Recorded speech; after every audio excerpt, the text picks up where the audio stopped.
Hello, Jackie here for Simplify Living. I have this amazing video. It's okay, it's really not amazing. It's just a generic video from a mom to you to help you know more about dual enrollment. Personally, our family has been looking at it. We thought it was a great idea. Then we switched, went to AP classes, and now we're kind of going back to dual enrollment. There's pros and cons to either.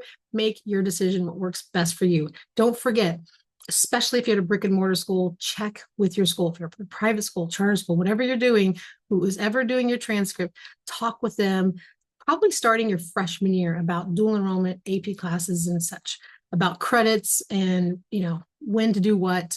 And then if you want more advice, just search online and look for these things. There's so many wonderful resources out there.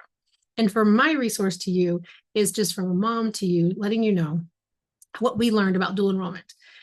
So you may or may not understand what it is. So in short, it is basically you're taking a college class, but you're also getting high school credit. So you're kind of dually enrolled into your high school, of course, and then your college.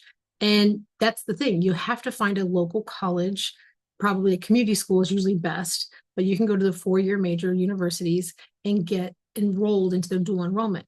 Now, I'll tell you this, something we did not know until later is that you have to have maybe a PSAT or an SAT score.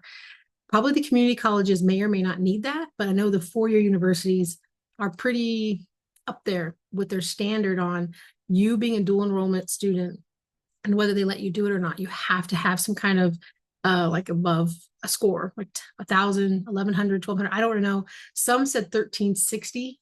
You had to have a score above that to make it worth their time, I believe, to have you do dual enrollment. Now, dual enrollment, do you pay or not pay? Again, it depends on you. Personally, we are Florida residents. We are doing it through the public state university, so it's free. So that's a plus there. Check your state, check your rules, check those colleges, and find out whether you have to pay. Then next, do you need it? So we learned the hard way that I have a personal child who really doesn't need many more credits to graduate. There's so many for junior year, so many for high school. So I'm like, wow, you can just take a whole bunch of dual enrollment credits and get a lot of college out of your way and all those things. We learned late.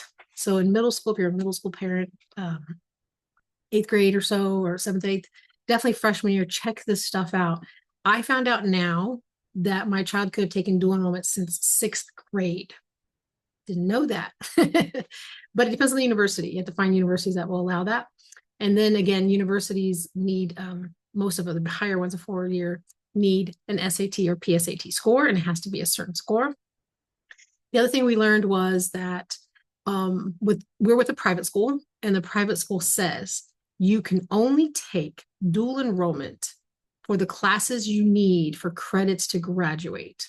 So let's say my student only needs, let's say, math, science, English, history. Like they have 4 core classes their junior year because they've already taken all their electives. Well, then they can only take those. They can't just go take other electives. And then their senior year, maybe just an English and a math. We'll just say that they've already done all their sciences. They've done all the histories and so forth and electives and PE. They only can take those classes. Well, then we looked at the university and we checked it all out.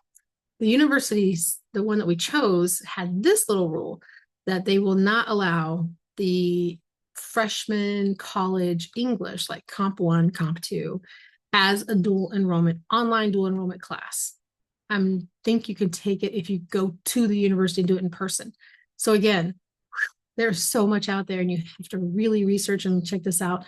These are things we didn't know, things that we're learning along the way, things I want to let you know as so you know questions to ask. You can research because we did not. Overall, we're happy with what we're doing. It's good for our kids to stay kids. Let them be kids. I mean, there's students out there left and right that get, PhDs by 13 or 18 or master's degrees. And that's impressive and it's great, especially if they're bored and that's just their jam. But please, too, parents, let your kids be kids. I can't stress that enough as someone who's, you must get perfect scores and you get your homework done, and really life's too short. So make sure you have fun and keep it simple. I hope this video was informative. Like, subscribe, share, whatever.